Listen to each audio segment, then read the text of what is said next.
अस्सलाम वालेकुम फ्रेंड्स, कैसे हैं आप। उम्मीद करता हूं आप ठीक होंगे। दोस्तों, आज की वीडियो का टॉपिक जो है वो थोड़ा सा डिफरेंट है, क्योंकि आज हम आपको बताने जा रहे हैं बैंक्स के कार्ड के बारे में। जो कार्ड हमें बैंक्स जारी करते हैं, मसलन एटीएम कार्ड है, डेबिट कार्ड है और क्रेडिट कार्ड है। इन तीनों में फ़र्क क्या है, इनके बेनिफिट क्या हैं और ये इस्तेमाल कैसे की जाए, और तमाम तर तफसीलात आज की वीडियो में हम आपको बताएंगे। नॉर्मली तौर पर तो लोगों को पता होता है, लेकिन आज भी पाकिस्तान और इंडिया में काफ़ी सारे ऐसे लोग हैं जिनको इनके फ़र्क का पता नहीं होता।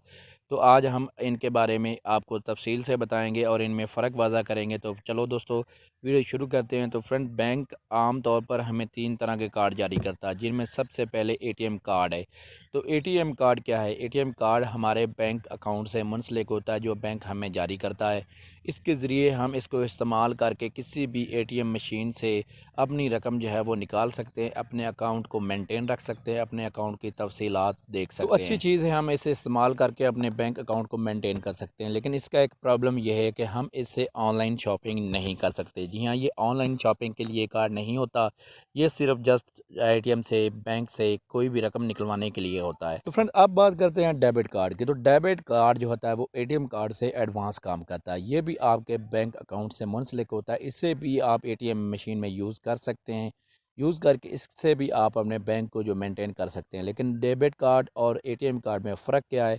इसमें फ़र्क ये है कि डेबिट कार्ड के ज़रिए हम ऑनलाइन शॉपिंग भी कर सकते हैं, ऑनलाइन चीज़ें भी खरीद सकते हैं। ऑनलाइन शॉपिंग के साथ साथ आप कोई भी ऐप्स अगर खरीदना चाहते हैं, अगर किसी जो इंटरनेट से कोई एप्लीकेशन बाय करना चाहते हैं, तो वो भी आप इस कार्ड के ज़रिए बाय कर सकते हैं। इससे यूँ कह सकते हैं कि ये आपके इंटरनेशनल वर्क के लिए या इंटरनेशनल ऑनलाइन कारोबार के लिए ये कार्ड इस्तेमाल किया जा सकता है। तो इसके ज़रिए आप ऑनलाइन शॉपिंग करने के साथ साथ आप कोई भी चीज़ जो है बायर से ट्रांजैक्शन करना चाहते हैं, कोई भी चीज़ बायर से मंगवाना चाहते हैं, तो वो भी आप आसानी से मंगवा सकते हैं।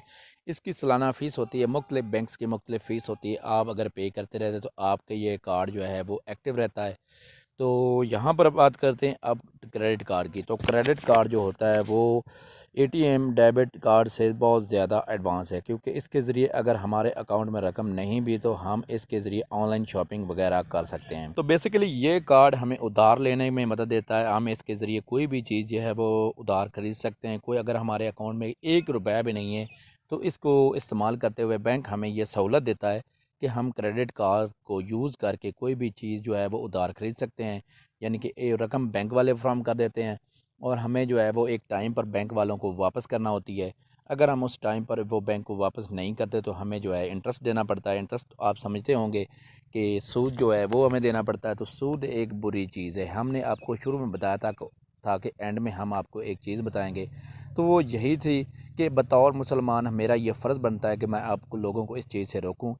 तो वीडियो तो मैंने बना दी, लेकिन आपको ये चीज़ थोड़ा सा ध्यान इस चीज़ का करना है कि आपने ये क्रेडिट कार्ड जो है इसका इस्तेमाल नहीं करना। एज़ ए मुसलमान हमारा ये फ़र्ज़ बनता है कि हम अपने इस्लाम के जो कवानीन हैं उन पर अमल करें। तो फ्रेंड, जो ज़रूरी मालूमात थी वो हमने आपको बता दी। फिर भी अगर कोई चीज़ आप मिस कर रहे हैं तो आप हमें इस वीडियो के नीचे कमेंट करके हमसे पूछ सकते हैं।